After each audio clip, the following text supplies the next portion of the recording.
Episode 2, we sit down with E. We've known each other for a while, but never actually really sat down and had a decent chat. E was one of the first ones that reached out as soon as I said I wanted to do this, even 6 months ago. That's what this is all about. Just everyday people kind of just wanting to have a chat. If you're liking the podcast, do us a favor and just share it with one person, someone you think who might get something out of the stories that are getting told.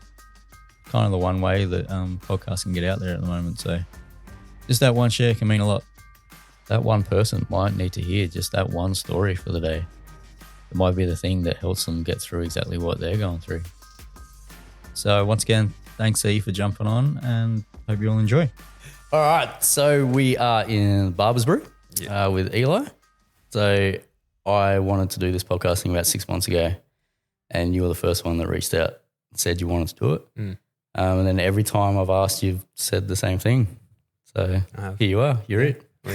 Finally. So introduce yourself. I'm Eli. I'm a barber. Work here.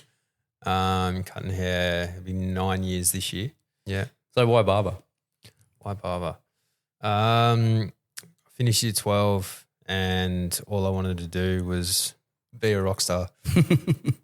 Unfortunately for me, and you sort of have that, the penny drops after. So I left school, went and studied music for about 9 months. Yeah. Where'd you study that? I was at in Wangaratta, but it was through a like correspondence course through like Box Hill, and so it was music performance, majoring in sound and tech. The kids that I was there with were just, they were elite. They were so good, and I sort of had that penny drop realization where I was like, "Fuck, man, I don't know if I'm good enough. 2, I don't know if I have like the motivation, the dedication to be like, you know, playing pub gigs, going out when like playing gigs when everyone else is out, enjoying them, you know, enjoying their weekends, shit money." Yeah. And so I sort of was like, fuck, what am I going to do? Yeah. Well, what got you wanting to do that in the first place though? Always grew up music family. Mum was a singer. My brother, me and my brother played bands like all the way through high school. I've learnt, my auntie plays organ at church every Sunday still for years. She's incredible. And yeah, we learnt guitar from a really early age, and then we sort of started, you know, doing vocals, singing, and then yeah, it was all I wanted to do. Whole way through high school, whole way through primary school, high school. So is it still something that sits there now? You wish you could have done that? I don't know whether there's like, yeah, of course. Everyone wants to be that elite level. I think just the sort of the realization of like, I'm a creative. My brother as well, he's a graphic designer, and we both have that. But to do something of that elite level with that level of dedication and commitment and motivation, I just didn't have it at the time, and I don't think it was something that I was ever going to get. So that's where sort of barbering came in, where it was like, I'd always, like, my old man was bald, so it was like, you know, shave me head. Yeah. And I started cutting my brother's hair, and then started cutting the boys' hair, doing fucking dog shit jobs too. Terrible. But it was just one of those things we did. It was, and then my best mate Charlie, who works at Kingsden in Wodonga, I was cutting his hair one day, and then he said like, "Oh, I got an apprenticeship." It's like, fuck. Like, I knew you didn't want to be at school. I knew that for sure. And I'm just like 13 months older than him, and so I'd finished school, and I was like, did you get all the way through school? Yeah. Finished year 12, Rutherglen High. Grew up in Mulgunya, and yeah, he was like, "Oh, I'm gonna be a barber," and I was fucking fuming. I was pissed off, man. I was like, "What?" They were like, "That's my job, bro. Like, that's what I want to do." Anyway, 6 months later, we ended up working together. We were working in the same shop, and yeah, we just pretty much did our barber apprenticeships together. Yeah. How was it doing it with him? Yeah, having great. someone there with you. Yeah, he's like a little brother to me. I adore him. I think we've realised now that we probably can't work together. One, we probably will get fuck all done and just talk shit the whole time. But yeah, it was he's great. Yeah, very talented barber. Yep. Great dad. So yeah. Is that something that you can see yourself doing forever? Yeah, I think so, man. I have no idea what else I'd do. To be straight up with you, I have no idea what else I'd be doing. I would have, if I hadn't done this. Yeah, honestly, I couldn't tell you. I couldn't tell you if I wasn't doing this. I had no idea where I'd be. What do you like about it? Like, what's the thing that makes you keep coming back? Like I said, man, being a creative kid. You know, growing up, like I played footy and stuff, like a lot of kids, a lot of small town country kids did. But it was more of the social side of things with why I played it. And I was always like in music. That's, I guess, where music was coming in. So like lunchtimes at high school and stuff where like kids are out kicking the footy on the footy field, I'm in the music room, like just whether it be by myself or with other kids that were into music. And we just did that. And I think it just sort of transitioned into cutting hair, and I like talking shit and I like making people feel and look a little bit better about themselves. Yeah. So it's a very social kind of thing, isn't it? Absolutely. Like people come in and talk to you and they want to talk to you. Yeah, 100%. No, I think it's I've been doing it 9 years this year, and you know, being in this shop now, this is my seventh year this year. Yeah. So been here a little while. Yeah. Yeah. What about the creative side of being a barber? So I know a lot of people might just think you're cutting hair and yeah. What does it actually? What's the creative side mean to you? What's it mean to me? I think barbering's come such a long way in the past 10 years, even 5 years. It's come an incredibly long way. As opposed to like, I remember when I was a kid, man, like I wasn't going to barbershops. I was going to the hairdressers with my mum, and it was like, righto, this is what you're getting. This is what you're doing. And if you're, you know, basically tough shit, if you don't like the haircut, this is what you're getting. Yep. So to be able to transition into how far barbering's come, where people actually are coming in and they're showing reference photos. They're like, you know, I've got 10, 12, 13-year-old kids going, oh, like, have you seen this? Yeah. And I'm like, I want my hair like this. Yeah. I have to sit there and be like, I'm a barber, not a magician, bro. Like, that guy's black. Like, do you know what I mean? That's a black guy, and you are like, I'm sorry to tell you, bro, but you're a Caucasian kid, and I can't do that for you. It's but do you have many come in like that? Yeah. Yeah. Yeah. And it's like, how do they take it then when you said nah? I remember Steffi had this one guy come in, and he showed a photo of James Harden with the big beard and everything like that. And she just sort of had to sit there and be like,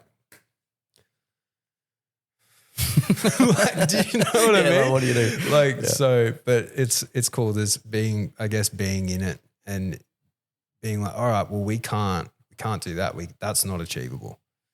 But there are so many other things that we can do that can give you either like a similar sort of style, or we can just try, you know. I think that's probably one of the best things about it is you're never going to know it all. Yep. And it's a constant learning thing. So to just be able to have that and be able to be like, all right, well, this, you know, it's great, man. Like, fuck, I love James Harden. You know what I mean? Yeah. I love him too. But like, it's like, let's be realistic here. Yeah. You gotta work with what you got. Yep. You were talking before, like you gave me a freshen up before we started. Yeah. And you were talking about the different types of hair and like the colours and all that kind of thing.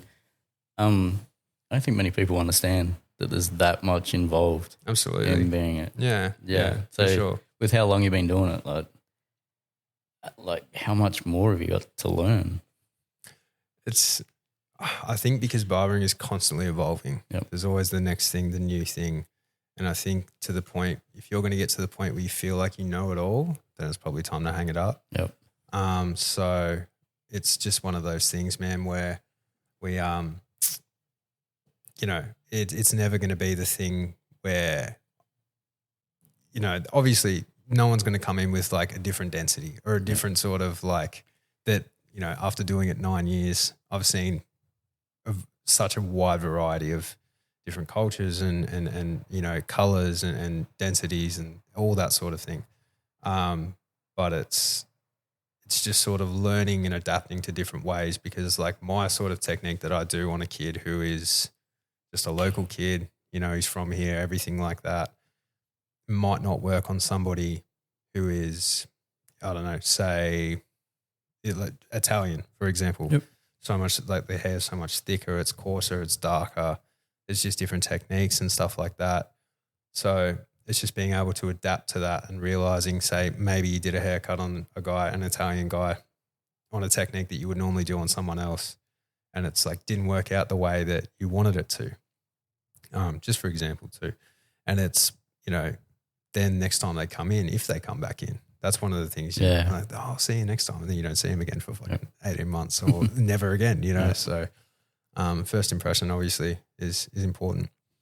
So how do you teach yourself stuff now? So like, do you just keep studying? Do you? Yeah, pretty much, man. Like we've been pretty lucky here.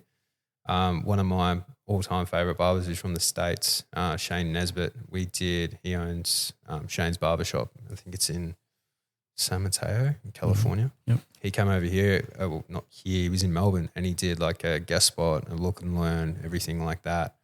And so meeting him and watching him cut hair was unreal.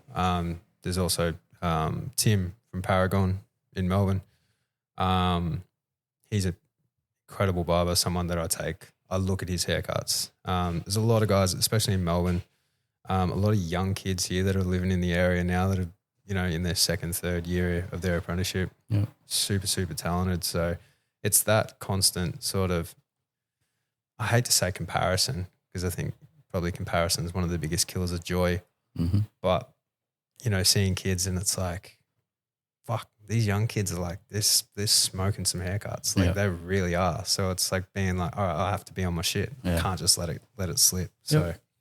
Well, moving away from the barber side a little bit. So tell me a little bit about growing up. So it was mum and dad and my older brother. We grew up in Waganya, a little bit in Corowa. It was pretty normal, man, pretty stock standard kind of thing. Grew up playing footy. And then, we went to school, Waganya Primary, went to high school in Rutherglen High. And so I say stock standard, man. It was tough sometimes, but like nothing compared to what some other people have been through. So what's family mean to you? It's a lot, man. It's a lot. When I was 8, mum was diagnosed with breast cancer, and that rocked me to my core. I think that's probably where I started to develop a lot of anxiety and stuff like that. Just that constant worrying to the point where it would like make you sick and stuff like that. Yeah. So being that age, did you understand what was actually happening? No, I couldn't grasp what was actually occurring, man. It was super tough. So and you know, thankfully mum recovered and she's full, you know, clean bill of health now, which is great. Yep. And then when I was 14, dad was diagnosed with prostate cancer, and unfortunately he fought it for 11 years. 14, and when I was 23, I might get the age wrong. When I was 23, he passed. And it went into remission once, and then sort of it would come back and it would come back in different spots and stuff like that. So losing dad was huge. Yeah. You're very close. Yeah, absolutely. Yeah, 100%. He was my best mate. Yeah. My best mate for sure. It was super tough, man. Like, but he fought for a long time, 11 years. So it was one of those things where you sort of just have to. It's never gonna get easier losing my best mate, but it was, and I didn't deal with it at the time. I probably still haven't dealt with it, to be completely honest with you. So, it was just, it was tough. It was tough for sure. Yeah. Well, being about, like you said, 14. Yeah. So that's kind of when you're becoming a man. Yeah. All the way through that, and seeing someone go through that. What does that do to you?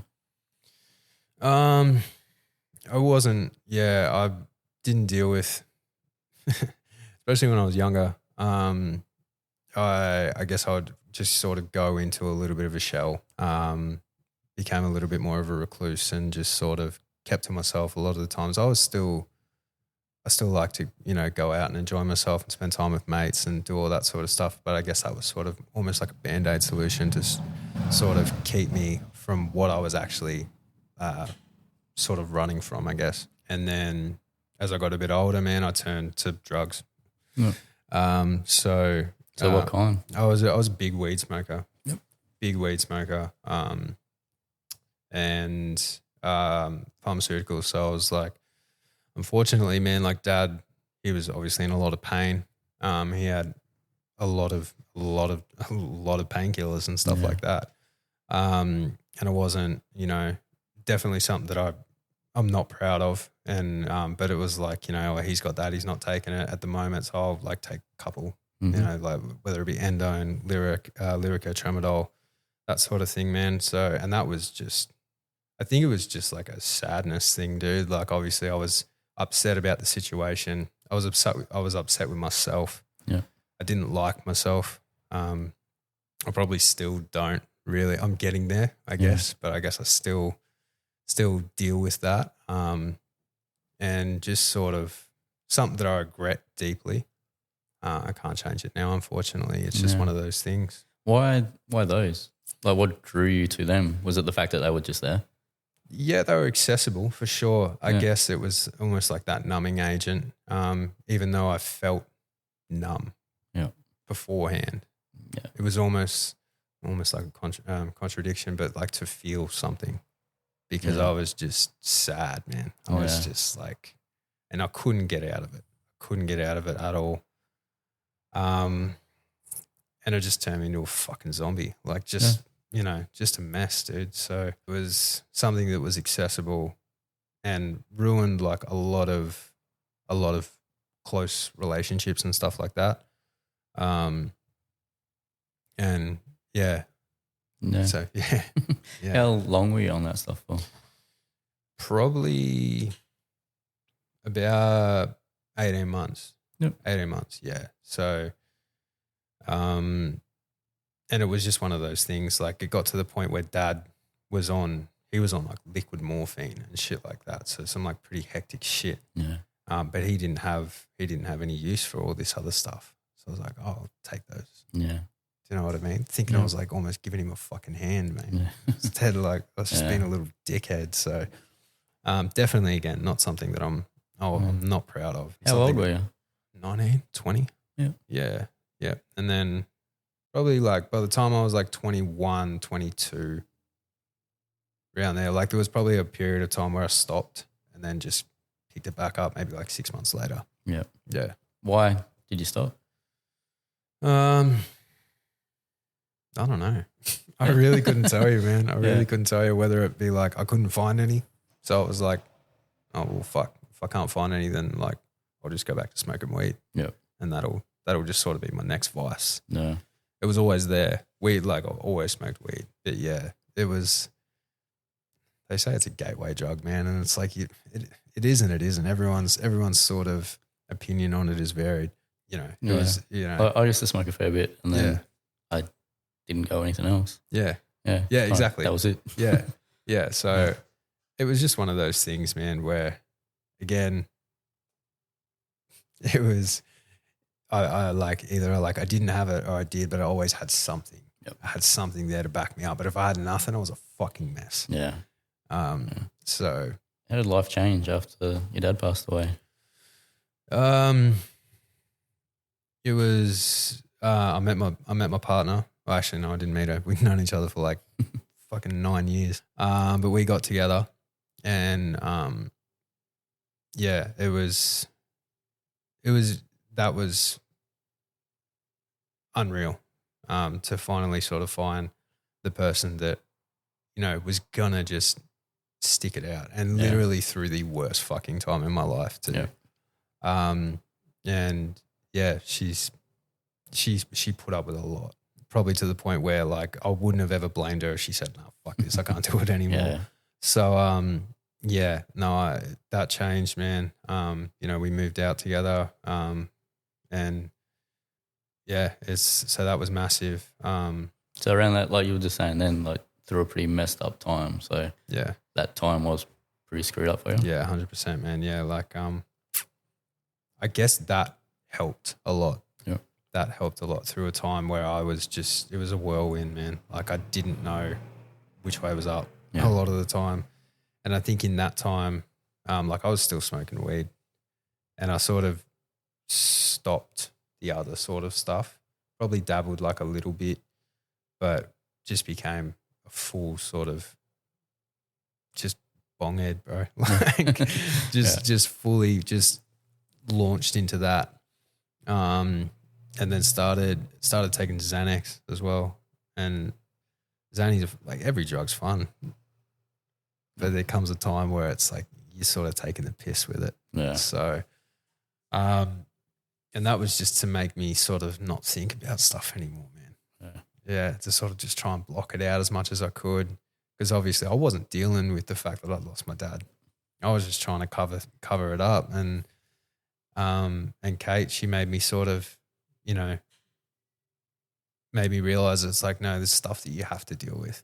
How do you think you're dealing with it now? Like how long ago was it?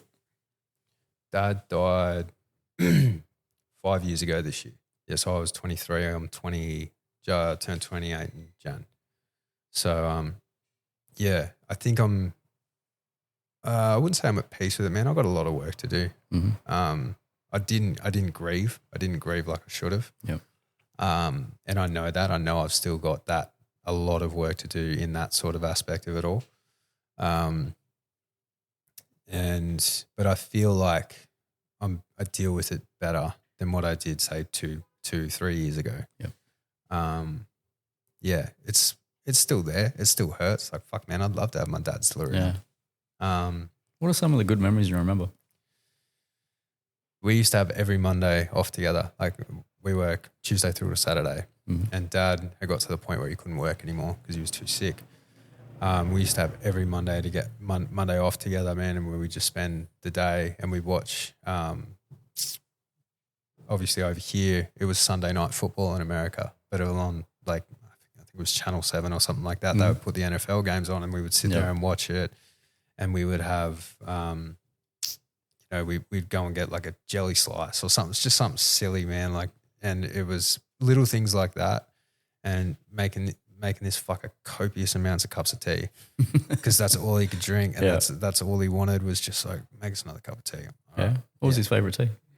Just a normal one? Like Earl Grey, man, Lipton, like something. Like he wasn't a connoisseur or nothing. Like fucking, 1.5 sugars and full cream milk. That was him. Like. So, but yeah, stuff like that, man. And just, he was a funny dude. He was a really funny dude, man. Just took the piss out of me and my brother. Loved us unconditionally, but just took the piss out of us. And I remember coming out, we'd be going to a party or something. He'd be driving us and I'd come out, creative. So I'd dress a little bit differently and he'd take one look at me and he'd go, "Oh, you're not wearing that."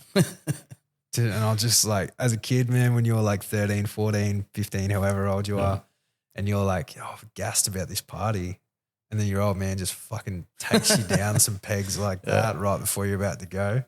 Yeah, no, it was good, man. He's a good dude. I miss him a lot. Yeah. So, yeah. Is your brother older or younger? He's older, 18 months older. So you two were really close? Yeah, for sure. Yeah, no, he's super talented. We had a clothing line together when we were like, he started it when I think he was like 15 or 16. And I just sort of like tagged along and was like, "Oh yeah, this would be really cool." And ended up running it for about 8 years. Yeah. And he's now transitioned that brand into his own brand called Barry 1957, which is Dad's name is Barry. Oh, cool. And he was born 1957. So it's now, and it's sort of the pieces that he makes. It's not like, okay, I'm going to get this T-shirt and I'm going to print something on it. It's very much like specific, detailed kind of things of like what my dad would wear. So Dad used to wear like these quarter zip sweaters and stuff like that. And now my brother's transitioned into sort of the modern era and doing stuff like that. So how does that make you feel? It's Like seeing him do that. It's pretty cool, man. He's super talented. He's more on the creative sort of side than what I was. I guess maybe not so much more, but like just different aspects of it. Yeah. Yeah. So no, he's good, man. What about your mum? Mum's good, man. Like she's her and dad were born the same year. And she obviously losing her partner was incredibly tough. Still tough now, man. But she's great, man. She went on her first big like holiday last year. She went to like Mexico and the States, and we have a cousin that lives in Hawaii, so she went and saw her and her family, and then towards the end of last year she went to Thailand. So she's starting to get out and enjoy herself and enjoy her life is what she should be doing. So yeah, definitely. Yeah. You're a sports nut. Yeah. Yeah. Why? Like, because it's all the American kind of stuff too that you're really into. Yeah. So NBA, and like college ball, whether that be, like Pac-12, so like college American football. I don't know, man. I don't know. I've tried to like. It was every time I talk to someone about American football, NFL, college ball, they're like, I just don't fucking get it. Doesn't make any sense to me. Yeah. I hear that all the time because I love it as well. Yeah. And it's the same answer. Yeah. Like, as soon as you say it, like, I don't get it. It's too complicated. Yeah. And what I tell people all the time is play the game. Play Madden, like on PlayStation, Xbox. Because it explains it to you, man. And like you then get the idea of it. So it's one of those things, man. Like that, I'm an Oregon Ducks, man. And they came so close this year, man. Last year. That's such a good side. And unfortunately, got done. And NBA, I'm sadly a Chicago Bulls man. Mm-hmm. I don't want to talk about it. But it's just, I love it, man. Like I said, I played footy growing up. And when you growing up, we're like, my whole family's mad Richmond supporters. And I still like, it just got to the point where it just sort of phased out. Like I just wasn't fussed by it anymore. It probably helped that we won 3 flags. Sorry to anyone that we beat. I'm kind of going to like turn this off now and don't want to talk to you knowing that. But that's fair. I wouldn't want to talk to me either. And I just sort of, after that, man, I was like, fuck, I went through my whole childhood of Richmond just being dog shit. And now that we've won 3 flags, I can be just content with that. And I'm just cool. So I'm cool to just sort of like fade off into the background and maybe pick something else up. Like dad bought me this Michael Jordan frame when I was a kid. He bought it at a church fete auction. And it's so sick. I have no idea how it's huge too. And it says like license to jam. And I think he's like dunking on Patrick Ewing or someone like that. I can't remember. And he looked at me and I'm just like this, like, oh shit, look at that. He's like, do you want it? I was like, yeah. And they were like, right, we're going to open up the bidding for this. The guy looks at, he's like, Chicago Bulls frame. That's all he could say. He didn't know who it was. And he's like, opening bids, and dad just goes, $5. No one else bid. So I got this thing. It's in my living room now, man. And and that's where it was. It was just like, I'm a Chicago Bulls man. You got to be after that. Yeah, it don't change. So yeah. Outside of all that, what do you like to do? What keeps you entertained? Keeps me entertained. Just I'm a bit of a homebody, man. Like I don't really like to go out too much unless there's something specific on. We just sort of kick it at home. Yeah. Do you do any of the music stuff still? Not so much anymore, man. Like I've still got like a PA system and a couple of guitars and stuff at home. And it's there, but it's not something I've done for, I would say, over 12 months. Yeah. Yeah. And it's not something that I'm done with, but it's just trying to find the time. Right now. Yeah, for sure. Yeah. Yeah. Where do you want to be in kind of 10 years, do you reckon? It's a good question. I think probably. Are you content at the moment? Like, do you feel like you want to do a lot more? Or? I would like, I get asked the question a lot, when are you going to open like your own shop? And it's like, I guess when I was younger, I think I had a goal for myself that by the time I was 25, I wanted to be in my own shop and have my own space and do all this sort of thing. And I guess it just sort of changed. Obviously, a lot of things happened prior to me turning 25. But I guess just sort of being happy, man. Like I'm pretty happy at the moment. Like you look happy. Yeah. Yeah, bro. you look healthy as well. Yeah. Thanks, bro. I appreciate that. No, just trying to enjoy it, man. Like we got a big trip coming up. Me and Kate, we're heading off to Europe for about 5 weeks in June, which would be awesome. Where are you going there? We're doing UK, France, Malta, Greece, Spain. Yeah. Yeah. So we got tickets to Glastonbury Festival. Yeah, cool. Biggest festival in the world, man. Like I've never left the country. Is that like the main reason you're going there? And then it was the rest, like or? So we registered to get tickets, and then I was sort of sitting there thinking, there's no fucking way we're getting tickets, man. It's like 2.5 million people trying to get tickets to this festival. And somehow we're sitting there with 3 phones, like refreshing, and we got them. And I was like, holy shit, we're going to Europe. Like it was wild. So yeah, man. That was probably that was the defying thing that was like, all right, we're going. And now we just sort of planned around it. That's cool. Yeah. I like that. Yeah. Tell me a little bit about this place. Like how long you been here for? Barbers Bro, we've been here. It's been my 7th year this year. So I left the shop and then was like, I would come in here and I would just pester Reggie. Yeah.